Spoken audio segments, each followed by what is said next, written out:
Se fosse possível, eu gostaria que falasse um pouquinho sobre o que tem sido feito em relação às últimas escalações, né? O jogo contra a Supercopa, ou melhor, o jogo da Supercopa, para o jogo contra o Ituano foram 4 mudanças, em relação ao time que foi escalado, agora 3 mudanças.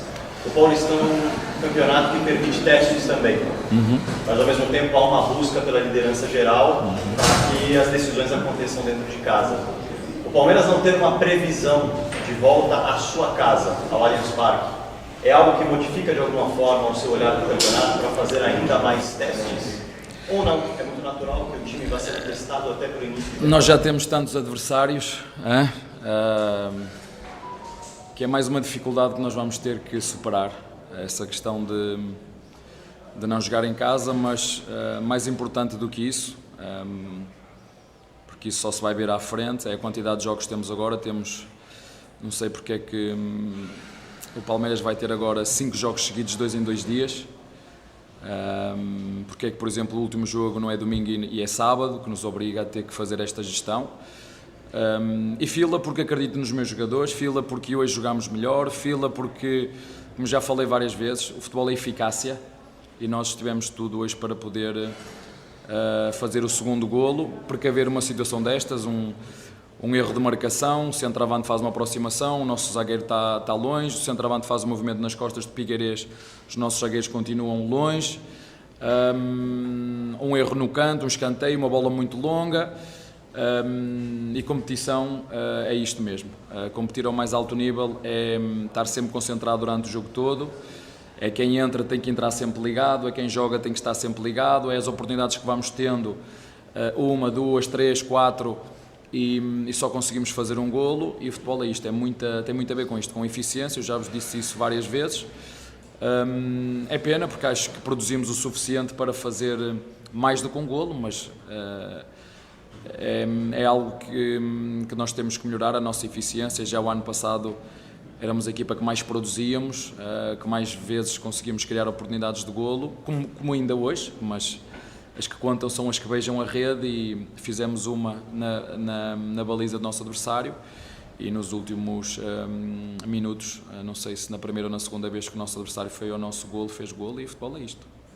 Tudo bem, Abel? Boa noite. Quando o Zé jogava de 8, ele já chegou a ter um papo com a comissão técnica de vocês para saber se ele poderia voltar a jogar mais à frente, como ele jogava nos tempos de Bahia. Com a contratação do Aníbal, muita gente imaginou que essa dupla poderia ser feita ali, com camisa 5, finalmente você tendo à disposição, e o Zé jogando de 8, e pela quantidade de opções que você já disse mais uma vez ter ali para esse setor, e pela falta de opções para um substituto do Veiga, você imagina que o Zé possa fazer essa função? Hoje a gente viu o Zé jogando um pouco mais perto dos atacantes, nessa linha mais ofensiva. É algo que ele voltou a te pedir? Você imagina ele sendo testado, observado ali? Não, jogamos com uma saída de 3-2, 3-1, com o Aníbal dá-nos mais opções. Temos o Fabinho que tem estado bem, a crescer. O campeonato é muito longo, há muitos jogos, como te disse, temos 5 jogos seguidos com intervalos de 2 dias. Jogamos hoje, daqui a 3 dias jogamos outra vez, daqui a 2 dias mais outra vez, são 5 jogos seguidos, e nós temos que fazer esta gestão para não perder já jogadores por lesão, porque não vale a pena estarmos aqui é assim que tem que ser. Agora o Zé tem umas características, o Veiga tem outras. O Zé pode jogar mais adiantado se tivermos que chegar à área, pode recuar na primeira fase de construção se tiver que vir dar apoio para ligar jogo, se o Aníbal tiver sob pressão. É assim que nós fazemos. Aqui a questão, nós não olhamos para a tática, olhamos para a dinâmica. Nós fazemos 3-1, 3-2, se o adversário me vier pressionar, se eu tiver só um volante, se vier pressionar, eu preciso de uma ajuda. A primeira ajuda é o Zé, que pode jogar ou baixo ou alto em função do que o adversário faz. Portanto, é dentro disto. Mas também estar-vos a explicar isto, eu acho que isso para vocês não vos interessa muito. Mas sim, já disse e volto a repetir, é um elenco que tem ali no meio campo, sobretudo para a posição 5 e 8, várias posições. Tenho o Menino, que também pode fazer essa posição, e para a posição 10, como eu vos disse, temos um jogador super pronto, que é o Veiga, com todo o rendimento que nós temos. E nós temos que perceber que, por muito que eu queira meter ali o Luís temos que lhe dar tempo, o próprio Jonathan temos que lhe dar tempo, e não vou voltar a referir o que já vos disse anteriormente. É uma posição que nós gostávamos de ter outra opção para a posição de 10, o Veiga, quando o Veiga for para a seleção, por exemplo, nós neste momento temos 2 jogadores que podem fazer esta posição, o Luís e o Jonathan, e se não vier ninguém, são esses que vão jogar. Boa noite, Abel, João Quero do Verdazo. Antes do jogo, você comentou que o que mais move, o incentiva essa equipe é a vitória, porque já é muito vencedora, mas nessa temporada já são 2 vitórias que escaparam entre os dedos, né? Com gols no finalzinho. Queria saber como você lida com um grupo depois de situações como essa, o que pode ser feito para evitar que isso venha a se repetir? Aquilo que eu disse anteriormente é estarmos mais concentrados nos últimos minutos, é não deixar que o centroavante deles fazer um movimento de apoio e profundidade sem ter a perseguição dos nossos jogadores e ser eficientes. Eu posso estar aqui a falar o que vocês quiserem, se nós criarmos 5 oportunidades e não fizermos golo, estamos sujeitos a sofrer. Portanto, o futebol é isto mesmo. As coisas são muito fáceis de resumir, não vou andar aqui à volta. Criámos o suficiente para fazer golos e não fomos capazes de fazer mais com golo. Professor, voltando de férias aí, que bom que você continuou. Achei que você fosse embora na virada da temporada. O planejamento, assim, a gestão dos jogos, né? Você tem vários. Essa semana são 3, né? Uma semana, em 6 dias. Hoje, quinta, o Corinthians. Você está preparando o time para o derby? Posso dizer isso, né? Nesse tiro curto dessa semana, é para chegar com a força máxima, com o que você tem de melhor para o clássico do domingo? Não, é para não ter os jogadores lesionados, que é o que acontece. E não é por acaso que o Palmeiras é das equipas que tem ao longo do ano menos lesões, não é só porque tem um bom núcleo de performance, tem um treinador que é demasiado arrojado, gosta de dar oportunidades aos jogadores, gosta de os ver todos. E alguns agarram-na com unhas e dentes, isso é bom, perceber que jogadores nós podemos contar, jogadores que estão mais preparados, jogadores que nós temos que ter paciência, mas temos que ganhar, é por isso que nós jogamos. Portanto, eu não penso no jogo daqui a 3 jogos, é um jogo de cada vez. Tivemos o último jogo no Barueri, recuperámos os jogadores, percebemos os jogadores que tínhamos, percebemos da sequência que já vinham, rodámos a equipa, na minha opinião fizemos um bom jogo, com boa dinâmica, com oportunidades de golo, excelentes oportunidades de golo, e volto a repetir, podemos andar aqui à volta, trocou os jogadores, trocou 4, trocou 5, trocou 7, trocou 3, não, a diferença é fazer golos, é em 2 fazer uma, por isso é que nós temos que chegar ao final do jogo e ficar tristes porque não fomos capazes de matar o jogo com o segundo golo, e na minha opinião, porque é fácil de olhar para os movimentos e perceber que e os meus jogadores sabem que podem fazer melhor, é para olhar para o golo, olhar para os movimentos de centroavante, olhar para o movimento, o corte de cabeça se foi feito ou não, olhar para o canto, quem é que estava a marcar, quem é que deixou a bola andar alta, é muito fácil de nós percebermos e sei que eles sabem e podem fazer melhor, mas como disse, nós temos que ampliar o nosso marcador para dar a oportunidade do adversário poder fazer um golo como fez, e acho que fomos penalizados, e bem penalizados pela nossa falta de eficiência ou de eficácia durante o jogo todo, é a minha opinião. Tá? Professor, boa noite. Se me permitir, 2 perguntas rapidinhas. A primeira, o Palmeiras voltou a jogar no gramado sintético e a mesma empresa que gerencia o gramado no Allianz Parque gerencia o gramado aqui. Queria a sua opinião sobre o gramado de hoje, sobre como foi o desempenho, entre aspas, do gramado no jogo de hoje. Uma segunda questão, o Antônio Oliveira. É o seu adversário no derby. A gente já está numa semana de Palmeiras e Corinthians. Chegou a falar com ele? É algo diferente, né? A gente ter um confronto entre Palmeiras e Corinthians com você, Antônio.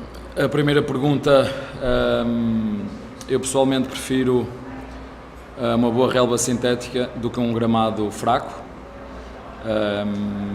Em relação à segunda pergunta, eu nunca comentei nada sobre os outros adversários, não vou comentar hoje.